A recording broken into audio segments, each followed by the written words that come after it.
Mobile, TV, tab এগুলো দেখেই কি অটিজম হয়ে যাচ্ছে? নাকি অন্য কিছু? আসসালামু আলাইকুম।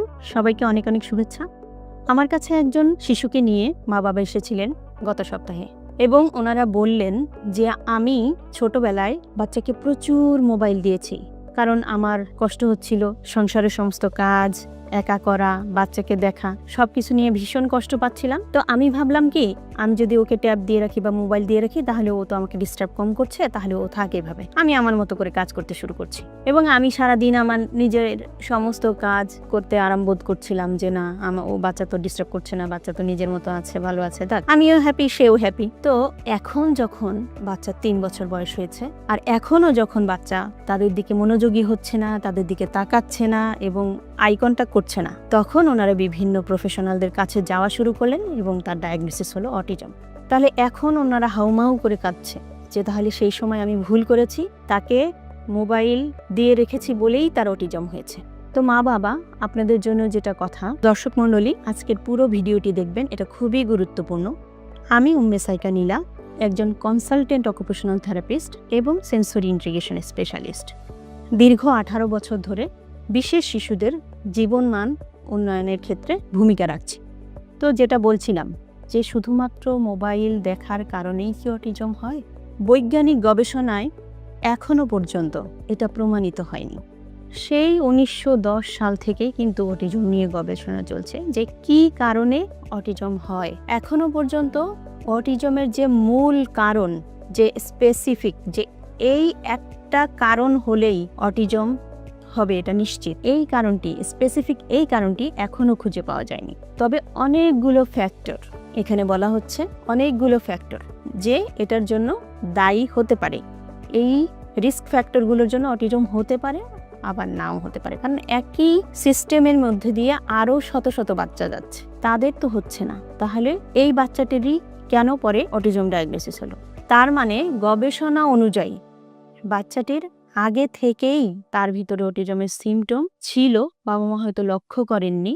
এই অটিজমের সিমটম থাকা অবস্থাতেই আবার যখন সে মোবাইল, ট্যাব এগুলো দেখেছে অনেক লম্বা সময় ধরে, এবং যেহেতু এটা একটা 2 ডাইমেনশনাল ওয়ার্ল্ড, অর্থাৎ এখানে মোবাইল ট্যাবের সাথে কোনো ধরনের নিজেকে কোনো কমিউনিকেশন করতে হয় না, শুধু দেখতে পায় সে, সেই জন্য এখানে তার যে কমিউনিকেশন স্কিলস সেটা বাধাগ্রস্ত হয়েছে। যে মানুষের সাথে সে কিভাবে কথা বলবে, মানুষের দিকে সে কিভাবে তাকাবে, কিভাবে তার আচরণগুলো করবে, এগুলো তার প্র্যাকটিস হয়নি, এগুলো তার চর্চাও হয়নি।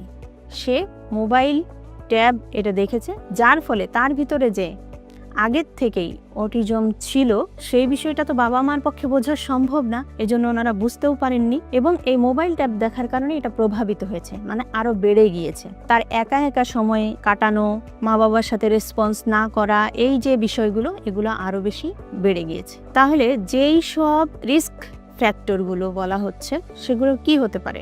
এখানে অনেকগুলো বিষয় আছে।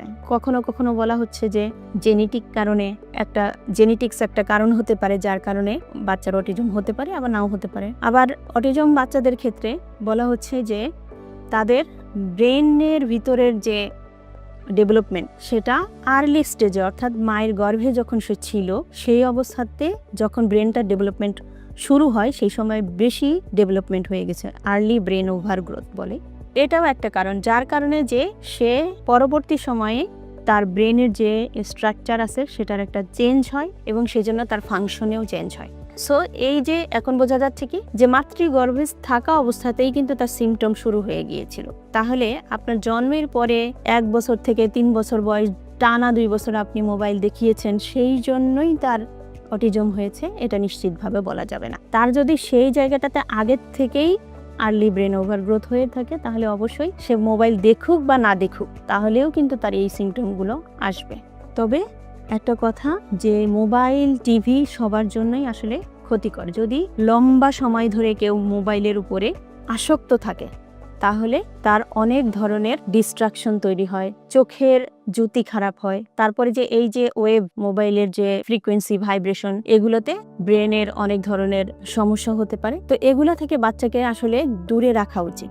এগুলো সব সময় বাচ্চার খেলনা বা প্রায়োরিটি হওয়া কখনোই উচিত না। তাকে যদি দৈনন্দিন কাজ শিখতে হয়, বাচ্চার মতো যদি খেলা করা শিখতে হয় এবং বাচ্চার মতো যদি সময় মতো ঘুমানো প্রয়োজন হয়, তার ভিতরে যদি ইরিটেশন তৈরি না করতে চান, তাহলে অবশ্যই এগুলো থেকে বাচ্চাকে দূরে রাখাটা খুবই জরুরি।